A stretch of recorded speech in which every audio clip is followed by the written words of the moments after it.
Hello, hello, hello, hello. Good afternoon, people. Welcome to my channel where we live, love, learn, and laugh. Karibuni sana. City agenda. Oh my god, guys. Yeah, oh my god. Hello, guys. Oh my goodness, I feel so amazing. As you can see, I've just come from the gym, although I'm feeling so tired. Like, now that I've sat in the car, this is the time I'm feeling, man, anyway. Hey, that's how you know you've had a good workout. Imagine today I've spent 2.5 hours in the gym. Normally, the maximum that I usually go for is like 1 hour and 45 minutes. And that's when I really like overwork myself. But today, somehow I took it easy and I ended up being in there for 2.5 hours. Oh my god, but look at the after effects. Isn't it amazing? But there, oh my god, guys, hey, you don't even know what happened to me. As in, I was supposed to have recorded a video when I was on my way to the gym. Like, that's the time I wanted to start this vlog so that I can be able to, share with you what I want to share with you guys today. But oh my god, just when I was fixing my camera, see, remember I've been telling you guys my the stand that I have all the time. Like, lately it's like it wasn't holding my phone properly. It was bouncing everywhere. So tell me why, like, when I was going to fix my phone, it just snapped open and like it broke. Like, I could not snap it back in, like the little ball where you click in the back. For some reason I couldn't snap it back in. Like, I tried, I did everything, as in until I gave up. I was like, fine, I guess it's time. So I had to get rid of it. And guess what, the stand that I'm using, I bought this stand, I don't know if I showed you guys when I went. I think I did when I went to Best Buy sometime during the holidays.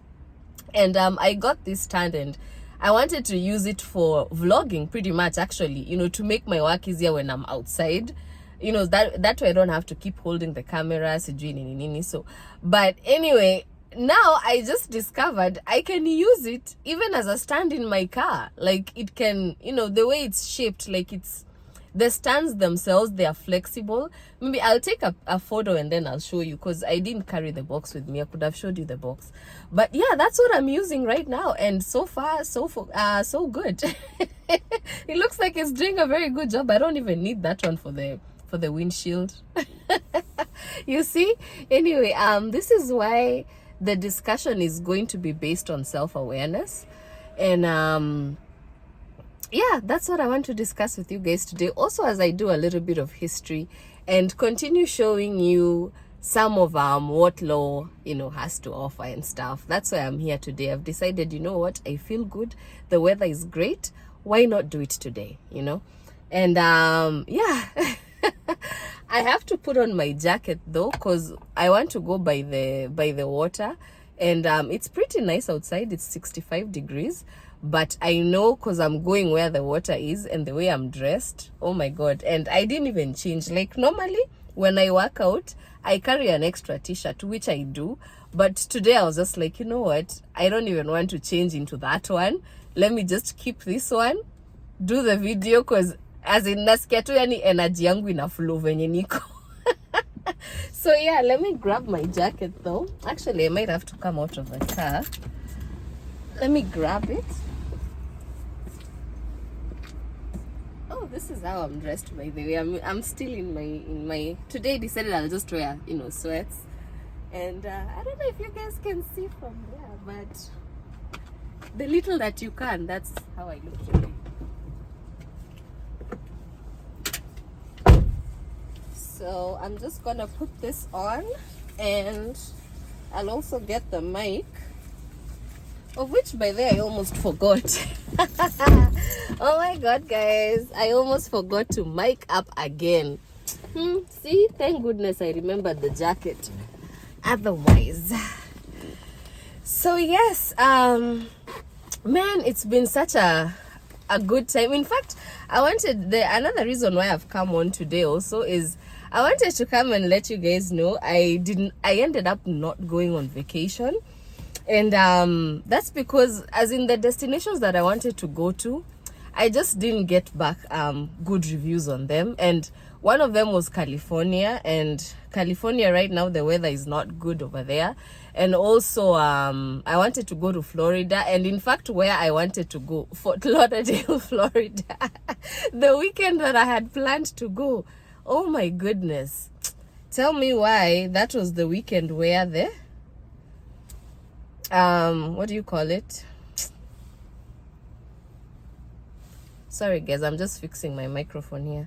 But yeah, that's the weekend where they experienced heavy whatever floods. Like, I think they said in 7 hours it poured 7 years worth of rain. Can you imagine? Crazy, right? My goodness. Anyways, trust the Lord, and trust the Lord in all your ways, honestly, because learn how to trust in the living God, because he's the only God who can move mountains and can move the weather for you. Because imagine the weather that I wanted, because one of the reasons why I really wanted to go on vacation and I was looking for a very nice and warm place is because I wanted the sun. Like, I just wanted to go and lie under the sun and just, enjoy, as in just let the sun, touch my body. That's all I wanted, So, and I felt like that was where I was going to get it from, Florida. But, man, imagine it rained like that in Florida. And then for like 3 or 4 days, which were the days that I had planned to go on vacation there, we had the best weather in New England. I swear it felt like middle of summer. We had like 80-degree weather. It was so fantastic. And that's how I have a tan. By the way, if you haven't noticed, guys, I have a tan. Because, man, I ended up just going by the lake and lying on not lying, but, kind of just sitting there and letting the sun shine on me. And, man, anyways, I look to you. Whitney Houston's I Look to You, man. Oh my god, that was a nice song, It was a song that carried meaning. As in, Whitney's like my all-time favorite artist, singer, actress. As in, if I can say there's an icon I used to look up to, honestly, I can say it's Whitney Houston. And the reason for that is because for me, I never used to follow her lifestyle, like I never used to do what she used to do, or what we used to hear she used to do, I used to live my own life as Njeri, but I used to listen to her music. And for me, whenever I listen to music, it's the words in the music that speak to me. That's what it's the words in the song that attract me to the song, And so for me, I loved her for that. Her music spoke to me. It spoke to me in a lot of ways. In fact, my greatest song from Whitney Houston is Greatest Love of All. Learning how to love yourself. That is the greatest love of all. You can search for love everywhere. You can search for, as in, to fill that void of loneliness. from, you know, people who are close to you, friends, relatives, co-workers, neighbors, you know. But if you don't love yourself, it doesn't matter who comes into your life and either genuinely loves you or, you know, takes advantage of you, you know, in the name of love. As long as you're aware of yourself and you love yourself, then there is no you know, that void can be filled, and you will no longer feel like you know, you don't belong in this world. Instead, you'll start searching for meaning. And that's why I decided, you know what, let me just come out here and, you know, show you a little bit of history about Lowell, and also you know, read it for myself, because, you know, we have to find meaning. We're living in times and seasons where a lot of things are not working. You know, they're not working right, or they're not working in a way that is making us happy or settled. But we are here, so we have to actually, hold on, let me put on my mic.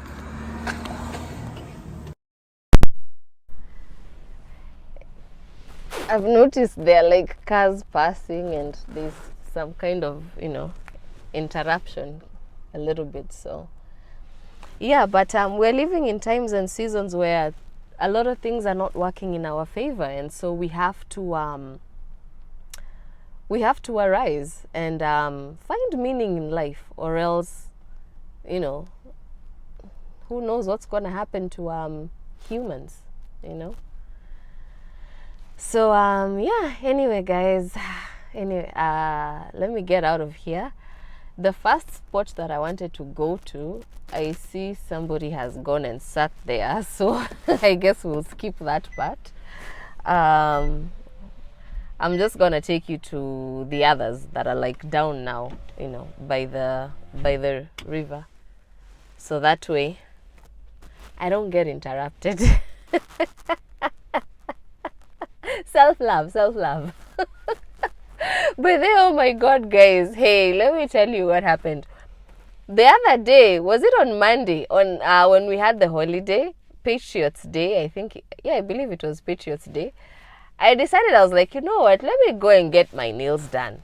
And since it was a holiday, I was like, let me go to the lady that I was telling you guys I normally go to. Like, you know, she's the one who does my nails most of the time, or, you know, her staff, her employees. So I said, let me go and have my nails done there, because I haven't been there in a while. And then after that, I can just go home and, you know, carry on with my day. But oh my god, tell me why, as in, they just gave me the most shittiest service. As in, that girl who did my nails, what? Talk of someone who just simply did not want to do the job. You know, it wasn't a thing of she didn't know what she was doing. You know, it was just a thing of she was not interested in, you know, going ahead and actually doing a good job. Let me hata sijui ni madhogodhanio gani iliendelezwa hapa. See, are you seeing my nails? Imagine. Hey, and guess how much she charged me for this? $32. And she did absolutely nothing. As in, even the nail polish I had before, because I had done gel, first of all, she like put nail remover on my nail, you know, and then she put the foil that they normally put to take out the gel, but she left it on my hand for almost a whole hour. I'm telling you, by the time she was going to take out the gel, and then she was doing it so roughly, like, we know, with a scraper thing, she was just like, oh my god, it's like she was digging into my nails. But I was like, geez, like, is this chick for real? You know, do you hate your job? Have you fought with your boss? Or do you have a problem with me that I don't know? As in, hey, that angle, I think it's much better. Man, I'm telling you, she just like, man, she took the scraper, she was just doing a bad job. You know, it's like, for some reason, I kept getting the energy and the vibe. Like, it's like she was trying to get a reaction out of me. You know, it's like she wanted me to probably get angry and react and say something, and you know, who knows. She can finish all her frustrations, her life frustrations with me just because, like, it was, man, the service was hideous. But I was like, you know what, sawa sawa, sometimes in life you have to just take an L and accept things for what they are, especially if you can see them up close. Yeah, I think this is much better because I want to come out of the car right now. You know, sometimes when you know how situations are, then yeah, you just work with them like that and accept them the way they are. So anyway, guys, let's go. Yeah, so that actually man, I can't even believe it. That was such a waste of my time. It was such a waste of my money. Even the pedicure, you know, for when you go for a pedicure, when they use the scraper thing, they're supposed to scrape your feet properly. They're supposed to, like, as in, this chick did the bare minimum, as in not even the bare minimum. She did below the bare minimum, you know. Yani, until I was looking at her, I was like, wow, you know, you're not someone who is working to get, you know, to do a good job. You're someone who is working while looking for something. But I was like, you know what, hey, I am sorry, madam, I am not going to be that the answer to what you're looking for. So I just said, you know what, let me take my L and carry on with my day. So that's what I did. And yeah, so anyway, but then I decided, you know what, from now on, I'm never going to go back there. That's it. Forget it, forget it, forget it. You know, that lady is just wasting my time. And yeah, you know, I'm not going to allow her to do that anymore. So here, guys, we have the two-tiered canal system. And here the engineers, you know, I don't know, actually, a bunch of laws, or rather laws engineers, they came and designed this two-tiered canal system so they could take advantage of the natural slope of the land. And let me show you how it looks like. This is how the dam looks like. It goes all the way down there, and in a minute I'll explain to you why. And then there's also, you know, those two places there, the two tunnels, and you know, there's the stream that goes like that, and again all the way. So this is called the Hall Street Dam, and the two levels of the lower canal system are evident, as you guys have seen. And water at the upper level above the dam was channeled to mills on either side of the canal. After falling through the wheel pits in the basement of the mills, water flowed through tunnels, including those seen here, to enter the lower level of the canal system below the water dam. I believe you can see that. So if there was too much water filled from the upper level of the canal, the additional amount would, you know, usually would spill over the Hall Street Dam, which is, you know, this one over here. But most of the time they are saying that, you know, the water remained behind the dam. So I guess youthful guys, like the young teenagers and stuff, used to come and swim over here. The way they go to swim now over at what's that place called? Caroe. At the Merrimack. So yeah. So guys, this is you know, a historical fact here about philanthropy from profits. And if you've ever wondered about where the name Lawrence came from, you know, if you live in Massachusetts, you know about Lowell, you know about Lawrence. Lawrence was named after, there used to be two rich families. Actually, let me just show you. I don't know if you guys can read. Yeah, so you know, the Lawrences of Groton, Massachusetts, but I'm at Groton, Massachusetts, ranked amongst the richest families in early 19th century America. There used to be two brothers, Amos and Abbott, and they amassed a lot of wealth because they were merchants and stuff. They used to transport things, trade. So in the early 1830s, they added to their fortune by investing in 3 new mills in Lowell, including the Lawrence mills, that you can see here. I don't know if you guys can see that.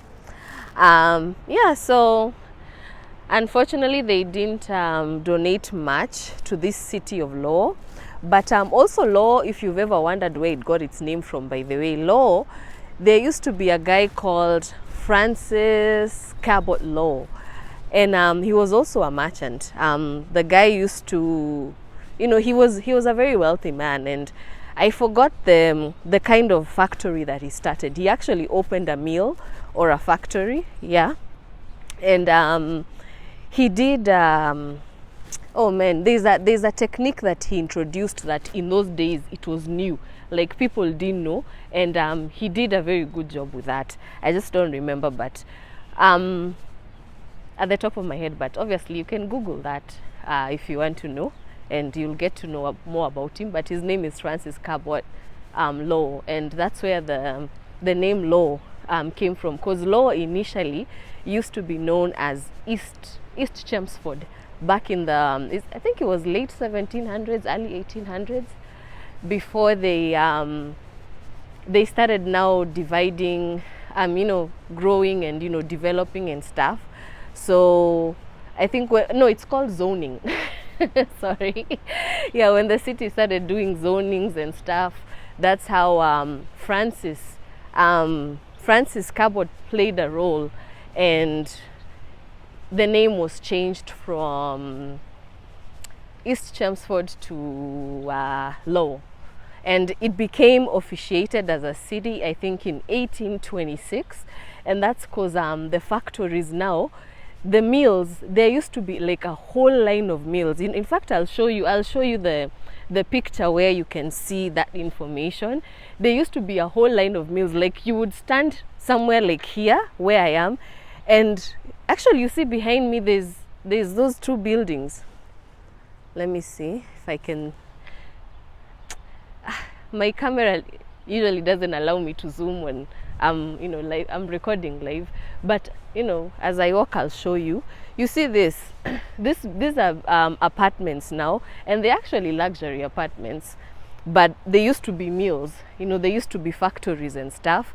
And so this whole place, all the way like down, because all that is the Merrimack River, so all the way down until Lawrence, Mass, you just used to see a line of mills, with those towers and the charcoal, coming out of there, because they used to manufacture a lot of wool, for cloths and stuff, because they're the ones who used to make the cotton, or the wool rather, for the clothes for slaves, in the South. So Lowell was the #1 city, textile industry city in the whole of America. As in, we were that revolutionized. Can you imagine?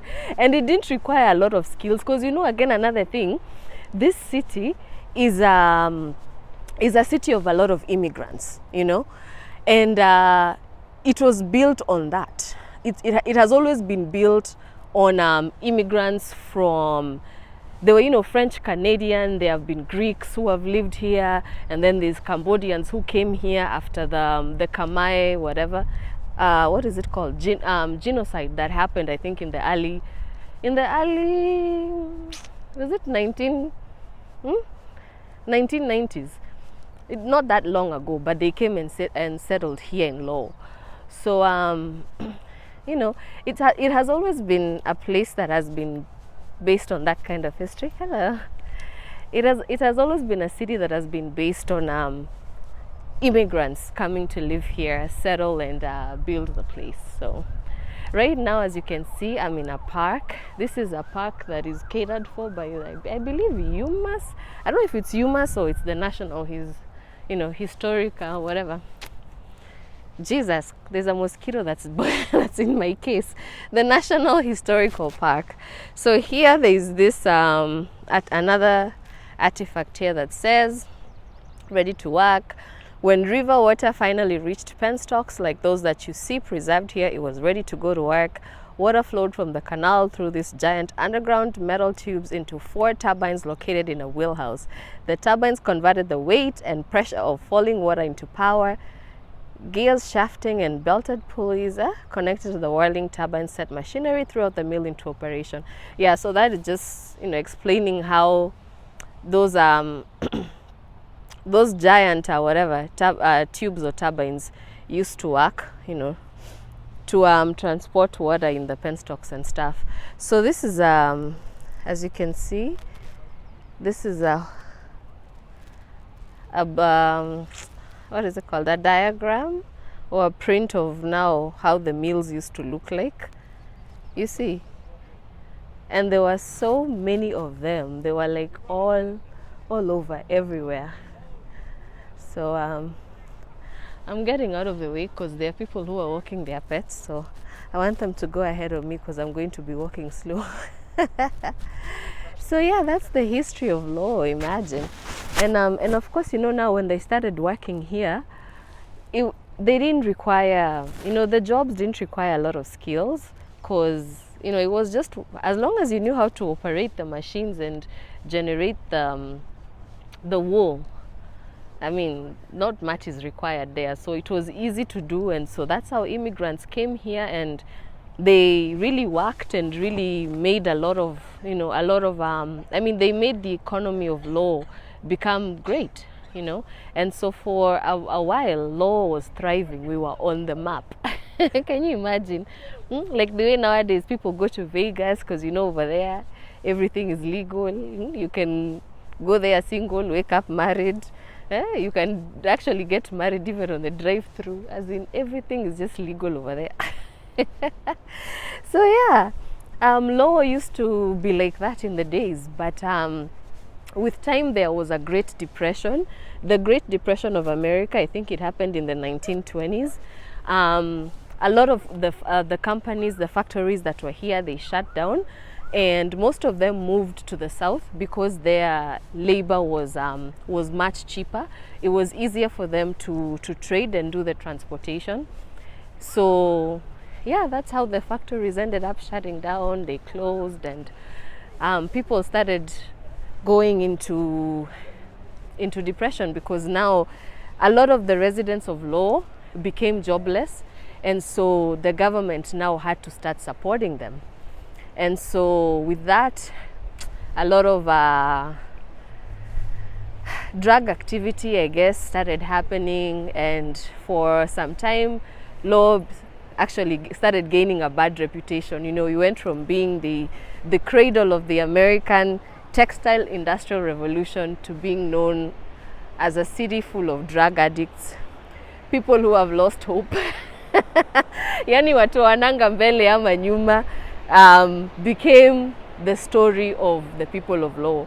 So here, guys, again, there's another artifact. It says, wasted water.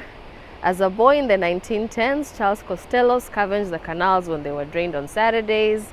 We'd pick up all the junk, the brass, the copper, whatever was there. We might get 2 tons of stuff before we'd stop. By the end of Sunday, the junk man would come, he'd settle for it and take it away. So yeah, this shows how they used to close and drain the canal. And as you guys can see, oh my God, there are so many mosquitoes here. Ooh, I should have carried my repellent. Yeah, that warm weather has made them come out. So this is where they used to shut down and drain it and take out all the trash and stuff. So, okay, I don't know what is going on here. I don't like this idea of dogs not being on leashes. I don't like it because I found another one here. I don't know if you can see, it's the world's largest. I left school in 1909 when I was about 14. Most everybody went to work. I went to work in the Lawrence Manufacturing Company. My father worked in the Lawrence mill for a long time. He was a knitter. My sister was working there. Oh yeah, so this is the Lawrence mills. See, this is how the factories used to look like. Yeah. And it just talks about how, you know, when guys were like 14 years, you could go work in the mill, and yeah, most of his family worked there, and his job there was to stitch to stitch men's underwear, tops and drawers, and then union suits, which was the style, you know, back in the days. So that just shows how the place used to look like. So yeah, I was saying before I left work, I was having this conversation with my friend, and she was telling me, the girl who I was telling you moved, she was telling me, she's like, I don't understand why, you know, some people go to the park and they don't put their dogs on a leash. And I was telling her, I was like, me too, I don't understand the same thing, because, you know, some people assume because they love dogs, you know, they are dog lovers, they are pet lovers, they assume that everybody does. And honestly, not everybody loves pets. You know, there's some people who cannot stand pets, and they can, you know, and they have their own valid reasons. So for me, I usually just advise, if you're a dog owner, a pet owner, please put your dog on a leash. You know, when you're out there and you're out there with your dog, don't assume everybody loves dogs, because, you know, you're infringing my privacy. The same way, you know, if somebody's dog was to approach you, or approach someone who does not like dogs, and that person becomes terrified and probably hits the dog, or, you know, something happens, and the dog either reacts and harms the person, or the person really harms your dog, you know, the conversation is not going to be the same. So if you're a pet owner, please, when you're out in public, don't just assume everybody's a pet lover. And the way nowadays we're living in a world where mental health is a problem, you know. So yeah, just do the right thing, and yeah, put your dog on a leash and clean up after your dog. So yes, guys, this is another one here that talks about the arrival of steam. And as you can see, the appearance of large smokestacks on Lowell's horizon beginning in the 1850s signaled an important change in Lowell's factories. Coal-powered steam engines vented through these soaring brick chimneys now supplemented a water power system pushed to maximum capacity. Yeah, so that just shows you know, the tower, and that used to be the tallest tower in Lowell, but it got demolished. I think it got demolished. It says right here, it was known as Jumbo, the tallest chimney in the nation. When completed in 1883, it rose 283 feet above the Merrimack Mills. A typical smokestack contained about 3 million bricks and weighed over 7 million pounds.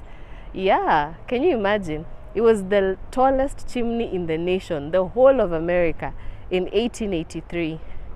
But it got torn down, I believe, in the 60s. Yeah, it says that right here. An 1893 view of the Merrimack River from Centerville showing Jumbo right, the smokestack left of center, which is the ones I showed you guys right here, which was demolished along with the Merrimack Mills in 1960. Yeah, so all that was demolished. Like most of these mills, in fact, I was very surprised to learn that most of the buildings that we have here in Lowell, because I remember when we were in high school, we used to be taught, or we used to be told, that most of the buildings that we see in Lowell, like this one right behind me, this is the one I was showing you, it used to be the mills. It's just that now it's remodeled and it has been, you know, made and fitted into, you know, the standards of the living conditions of today, obviously, because you can't, you know, we can't continue to live the same way like we used to live in the 1800s. But yeah, so I was very surprised to learn that, in fact, after the textile industry went down and people lost their jobs, and, you know, Lowell started sinking into depression, and a lot of the residents started going into drugs, and, you know, it became a city without focus. It became a city without an objective. You know, it went from being a city that was one of the key economical oh my God, look at that guy. He just looked at me and started screaming, "Hiya, hey, kayo agedaka." Hey, kumbe pia mimi naweza pendwa tu hivyo. So yeah, I was surprised to learn that a lot of people gave up hope, and they just turned into, into, I don't want to say hopeless people, but just people without a vision. And that's how the city of Lowell started going down, and they stopped caring about buildings. In fact, some of them I hear downtown. We used to be told that most of the buildings in downtown are still the same way they were from back then. But I was surprised to learn that actually no. Some people teared down. There was a lot of arson. I hear there was a time when a lot of people lost jobs, and I guess they had to find ways to survive, or I don't quite understand what was going on. Maybe there was also a mental health crisis back then, where history just doesn't tell us exactly what.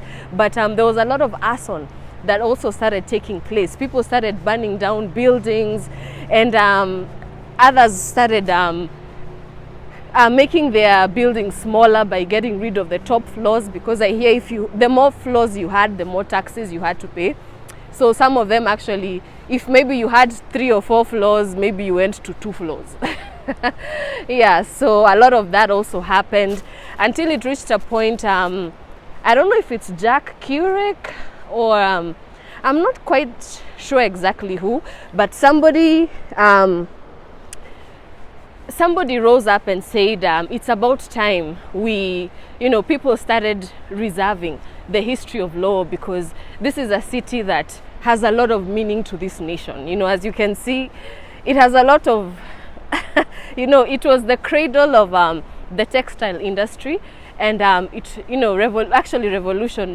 revolutioned that, and it brought a lot of it helped grow the economy of this nation to become what it is today. So for it to get buried like that and lost in history, the guy was like, no, that's not the right thing to do. We should start preserving the history for this city. And so that's how they ended up opening the Lowell National Historical Park. I'm not exactly sure of the year or the date. You can look that up if you're interested. And yeah, at least today we are able to see now some of this information that we see. And my oh my, I've gotten to the Red Bridge. Can you see behind me? It looks like that one in San Francisco, right? Yeah, we also have our own Red Bridge. And this bridge is old. It has also been here. I think it was constructed in late or mid 1700s. Matter of fact, you know what? I'm going to show you, because I can see there's bridging the Merrimack. See? Bridging the Merrimack. It says construction of the Aiken Street Bridge across the Merrimack in 1883 coincided with the influx of new immigrant groups, particularly French Canadians, into Lowell. Oh yeah, that's the time where there was a lot of immigration happening, and the Franco-American community took advantage of the bridge and expanded from their original settlements near here into the western section of Centerville across the river. The bridge itself represented a lively period of experimentation with design and building materials. Bridge proposals were openly debated and often controversial. The lenticular truces used here create gentle waves that seem to make the bridge undulate, one contemporary wrote. This magnificent bridge has been fittingly termed a red elephant. Oh yeah, so this red bridge, as you can see, it was constructed as an experiment bridge for them to try materials and stuff like that. It was not meant to be a permanent bridge, but up to this day, imagine, from 1883 up to this day, it's still standing. But I believe they have done some work on it, actually a lot of work, for it to continue remaining the way it is.